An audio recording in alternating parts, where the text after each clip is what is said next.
Imagine a vast, sun-drenched plain, dotted with thousands of ancient temples and stupas stretching as far as the eye can see. This isn't a fantasy landscape.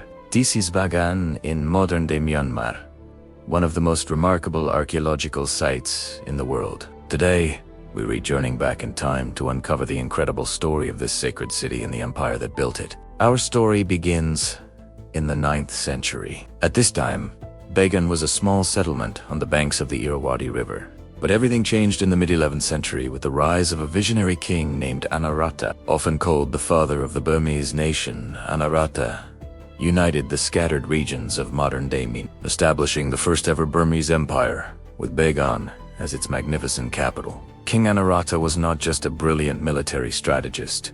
He was also a devout Buddhist. After his conquest of the Mon kingdom in the south, he brought back sacred Buddhist scriptures and highly skilled artisans. This event sparked a religious and cultural revolution. Anawrahta and his successors embarked on a building frenzy, an unparalleled period of temple construction that would last for over 250 years.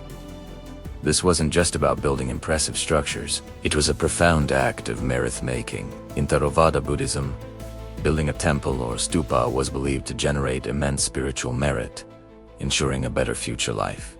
Kings, queens, wealthy officials, and even common citizens all participated, each contributing to the sacred landscape. This period, from the 11th to the 13th century, is known as the Golden Age of Bagan.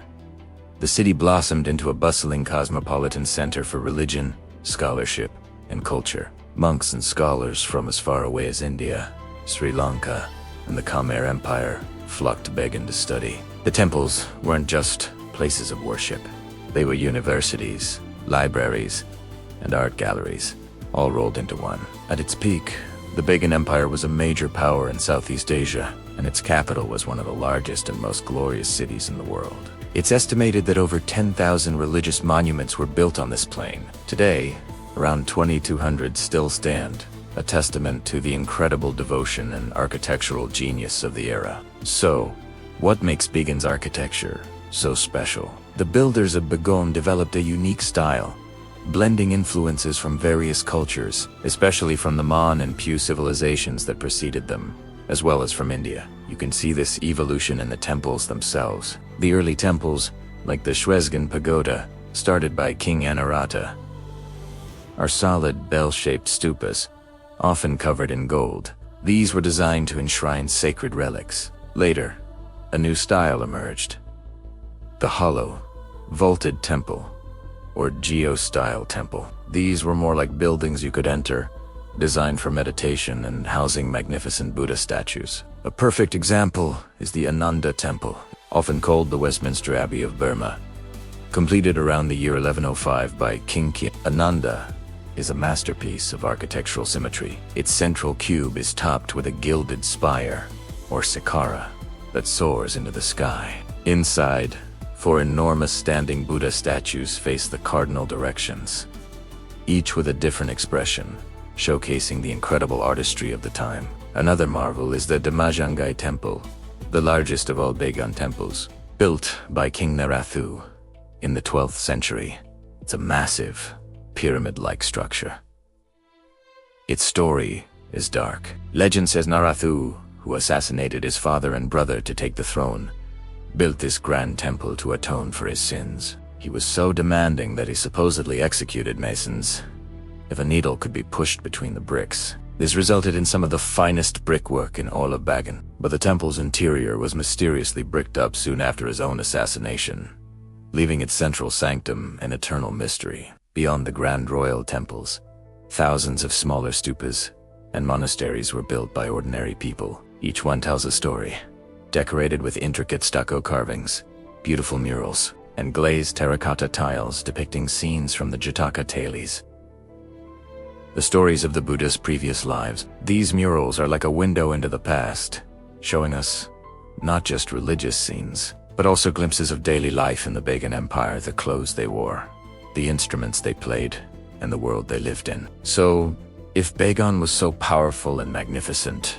what led to its decline? The end of Bagan's golden age came swiftly and dramatically in the late 13th century. For centuries, the empire had poured immense wealth and resources into temple construction. This continuous religious donation, while spiritually significant, began to strain the kingdom's economy. Vast amounts of land and labor were tied up in the tax-exempt religious sector, weakening the central authority of the king.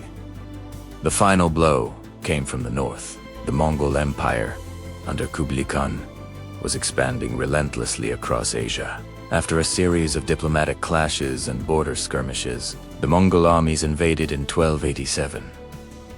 The Bagan army, though valiant, was no match for the formidable Mongol cavalry. The capital was sacked, and the royal family fled. The once mighty Bagan Empire shattered into smaller kingdoms, and the grand era of temple building came to an abrupt end. The city was never completely abandoned, but it lost its status as a political and cultural powerhouse. The population dwindled, and the jungle slowly began to reclaim some of the outlying temples. For centuries, Bagan remained a major pilgrimage site, but many of its monuments fell into disrepair, suffering from neglect and the ravages of time. Earthquakes have been a constant threat throughout its history. The Irrawaddy River Valley is a seismically active zone, and major quakes have shaken Bagan time and time again, toppling spires and cracking ancient walls.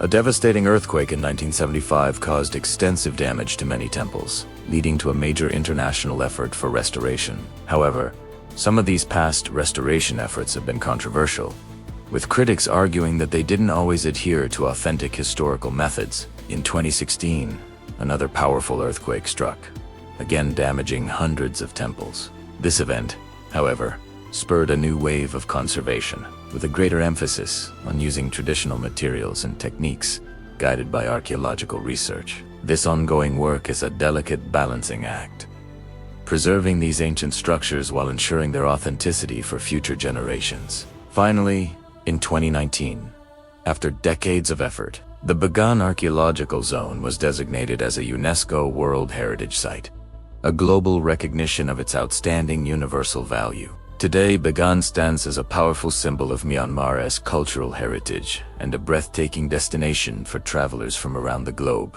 Exploring its temple-strewn plains, whether by e-bike at sunrise or from a hot air balloon floating high above, is an experience that stays with you forever. Each temple, from the most famous to the most remote, holds a piece of history and a whisper of the devotion that built this incredible city. It's a living museum, a testament to the heights of human faith, creativity, and ambition. The story of Bagan is a reminder that even after empires fall, the legacy of their spirit, carved in stone and brick, can endure for 1,000 years. Thank you so much for joining me on this journey through the history of Bagan. If you enjoyed this video, please give it a thumbs up, and don't forget to subscribe for more adventures into our world's most incredible places. See you next time.